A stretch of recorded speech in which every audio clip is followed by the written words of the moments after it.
Praise Lord. നിങ്ങളെ എല്ലാവരെയും blessed മോർണിംഗിലേക്ക് യേശുക്രിസ്തുവിൻ്റെ നാമത്തിൽ സ്വാഗതം ചെയ്യുന്നു.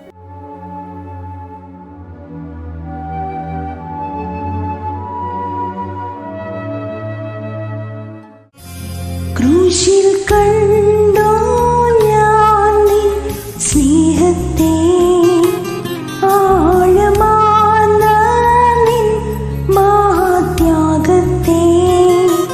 ക്രൂശിൽ കണ്ടോ ഞാൻ നിൻ സ്നേഹത്തെ, ആഴമാർന്ന നിൻ മഹാത്യാഗത്തെ. പകരം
പ്രിയരെ, അനുഗ്രഹിക്കപ്പെട്ട ഒരു പ്രഭാതം കൂടെ നമ്മുടെ ജീവിതത്തിൽ അനുവദിച്ചു തന്ന വലിയവനായ ദൈവത്തെ നമുക്ക് ഒരുമിച്ച് ചേർന്ന് നന്ദി പറയാം.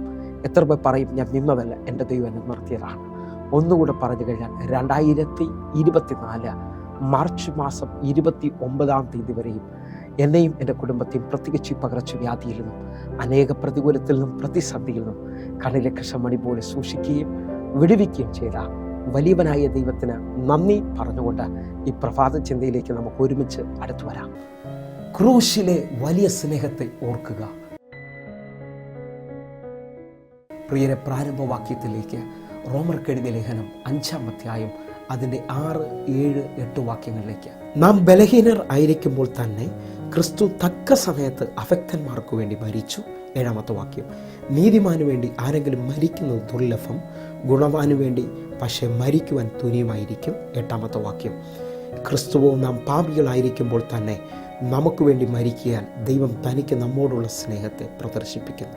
ലോകം മുഴുവൻ യേശുവിൻ്റെ ക്രൂശീകരണ ദിനമായി ഇന്നത്തെ ദിവസത്തെ കാണുമ്പോൾ അതിശക്തമേറിയ 3 വചനങ്ങൾ ദൈവം നമ്മോട് ഇടപെടുകയാണ്. 6-ാമത്തെ വാക്യത്തിൽ തക്ക സമയത്ത് അവൻ അഭക്തന്മാർക്ക് വേണ്ടി മരിച്ചു. 7-ാമത്തെ വാക്യത്തിൽ നീതിമാനും ഗുണവാനും വേണ്ടി ആരെങ്കിലും മരിക്കുവാൻ തുനിഞ്ഞെന്നിരിക്കാം. 8-ാമത്തെ വാക്യത്തിൽ നാം പാപികളായിരിക്കുമ്പോൾ യേശു നമുക്ക് വേണ്ടി മരിച്ചതുകൊണ്ട് പിതാവിൻ്റെ സ്നേഹത്തെ നമ്മോട് വെളിപ്പെടുത്തുകയാണ്. ആ ക്രൂശിലെ ആഴമേറിയ സ്നേഹം നിങ്ങളൊന്ന് നോക്കണമേ.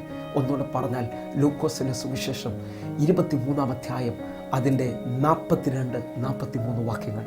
പിന്നെ അവൻ യേശുവേ, നീ രാജ്യത്വം പ്രാപിച്ചു വരുമ്പോൾ എന്നെ ഓർത്തുകൊള്ളണമേ എന്ന് പറഞ്ഞു. 43-ാമത്തെ വാക്യം. യേശു അവനോട്, ഇന്ന് നീ എൻ്റെ കൂടെ പരദീസയിലിരിക്കും എന്ന് ഞാൻ സത്യമായി നിന്നോട് പറയുന്നു എന്ന് പറഞ്ഞു. ക്രൂശീകരണ ഭാഗം നമുക്കെല്ലാവർക്കും സുപരിചിതമാണ്. യേശുവിൻ്റെ വലതും ഇടതുമായി 2 കള്ളന്മാരെ ക്രൂശീകരിക്കുന്നതായി നമുക്ക് കാണാം.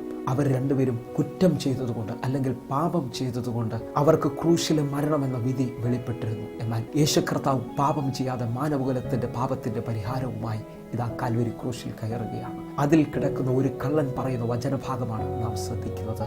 നീ രാജ്യത്വം പ്രാപിച്ചു വരുമ്പോൾ എന്നെയും ഓർക്കണമേ. യേശുവിൻ്റെ ആ വലിയ സ്നേഹം നിങ്ങൾ ശ്രദ്ധിച്ചു നോക്കണമേ. ലോകം അവൻ തെറ്റുകാരനാണ്, അവൻ പാപം ചെയ്തു എന്ന് ഉറപ്പിച്ചിട്ട് അവനെ മരണശിക്ഷ വിധിച്ചപ്പോൾ കാൽവരി ക്രൂശിൽ കിടന്ന് അവൻ യേശുവിനോട് കരുണയ്ക്ക് വേണ്ടി അപേക്ഷിച്ചു. ആ വാക്കുകളിൽ അവൻ നീതീകരിക്കപ്പെടുകയാണ്. ഒന്നുകൂടെ പറഞ്ഞു കഴിഞ്ഞാൽ ആ വ്യക്തി ക്രൂശീകരിക്കപ്പെടണമെങ്കിൽ സാധാരണ പാപമല്ല, സാധാരണ തെറ്റല്ല ചെയ്തത്. ആ മരണശിക്ഷ അല്ലെങ്കിൽ ആ ക്രൂശിലെ മരണത്തിന് വേണ്ടി തക്കതായ പാപം ചെയ്തു അല്ലെങ്കിൽ തെറ്റുകൾ ചെയ്തതുകൊണ്ടാണ് ആ വ്യക്തി അവിടെ ക്രൂശീകരിക്കപ്പെടുന്നത്. അവൻ്റെ പാപവും ക്രൂശിൽ കിടന്നുകൊണ്ട് യേശുവിന് ക്ഷമിക്കാൻ കഴിയുമെങ്കിൽ ആ വലിയ സ്നേഹത്തെ നാം കാണുക. 51-ാം സങ്കീർത്തനം 5-ാമത്തെ വാക്യത്തിൽ പറയുന്നു, ഇതാ ഞാൻ അകൃത്യത്തിൽ ഉരുവായി, പാപത്തിൽ എൻ്റെ അമ്മ എന്നെ ഗർഭം ധരിച്ചിരിക്കുന്നു. സത്യം തിരിച്ചറിയുക. ഈ ഭൂമിയിൽ ജനിച്ചു വീഴപ്പെടുന്ന ഓരോ വ്യക്തിയും പാപത്തിലാണ് ജനിച്ചു വീഴുന്നത്. ആരുടെ പാപമെന്നറിയാമോ? ആദാം ചെയ്തതിൻ്റെ പാപത്തിൻ്റെ ഫലമാണ്. എന്നാൽ ആ പാപത്തിൽ നിന്ന് എന്നെയും നിങ്ങളെ വീണ്ടെടുക്കേണ്ടതിന് വേണ്ടി യേശു കർത്താവ് മറുവിലയായി തീർന്നു. ഒന്നുകൂടെ പറഞ്ഞു കഴിഞ്ഞാൽ റോമാലേഖനം 3-ാം അധ്യായം 23-ാമത്തെ വാക്യം പറയുന്നു, ഒരു വ്യത്യാസവുമില്ല, എല്ലാവരും പാപം ചെയ്ത് ദൈവ തേജസ് ഇല്ലാത്തവരായി തീർന്നു. ഈ വാക്യം നമ്മോട് പറയണം, ഒരു വ്യത്യാസവുമില്ല, എല്ലാ മനുഷ്യരും പാപം ചെയ്ത് ദൈവ തേജസ് ഇല്ലാത്തവരായി തീർന്നിരിക്കുന്നു. എന്നെയും നിങ്ങളെയും വീണ്ടെടുക്കേണ്ടതിന് വേണ്ടി കാൽവരി ക്രൂശിൽ അവൻ മറുവിലയായി തീർന്നു. യോഹന്നാന്റെ സുവിശേഷം 3-ാം അധ്യായം അതിന്റെ 16-ാമത്തെ വാക്യം പറയുന്നു, തൻ്റെ ഏകജാതനായി പുത്രനിൽ വിശ്വസിക്കുന്ന ഏവനും നശിച്ചു പോകാതെ നിത്യജീവൻ പ്രാപിക്കേണ്ടതിന് അവനെ നൽകുവാൻ തക്കവണ്ണം പിതാവായ ദൈവം ലോകത്തെ സ്നേഹിച്ചു എന്ന് പറഞ്ഞാൽ എന്നെയും നിങ്ങളെ സ്നേഹിച്ചു. ആ ക്രൂശിലെ സ്നേഹത്തിൻ്റെ മുമ്പിൽ നമുക്ക് നമ്മളെ തന്നെ സമർപ്പിക്കാൻ പ്രിയരെ, പ്രാർത്ഥിക്കാം.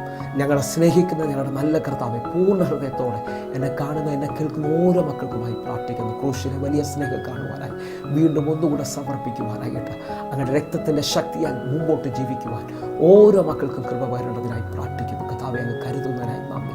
യേശുവിൻ നാമത്തിൽ പ്രാർത്ഥിക്കുന്നു. ആമേൻ. പ്രിയരെ, പ്രഭാത സന്ദേശം നിങ്ങൾക്ക് അനുഗ്രഹമാകുന്നു എങ്കിൽ യൂട്യൂബ് ചാനൽ സബ്സ്ക്രൈബ് ചെയ്യുകയും ഫേസ്ബുക്കിലേക്ക് ജോയിൻ ചെയ്യുകയും ചെയ്യണമെന്ന് ഓർപ്പിക്കുന്നു. അതേപോലെ തന്നെ സൂമിൽ എല്ലാ ദിവസവും ആരാധന നടക്കുന്നുണ്ട്. നിങ്ങളെയും ക്ഷണിക്കുന്നു. എങ്കിൽ ഈ പ്രഭാതം ഏറ്റവും അനുഗ്രഹമായി തീരട്ടെ. God bless you. ആമേൻ.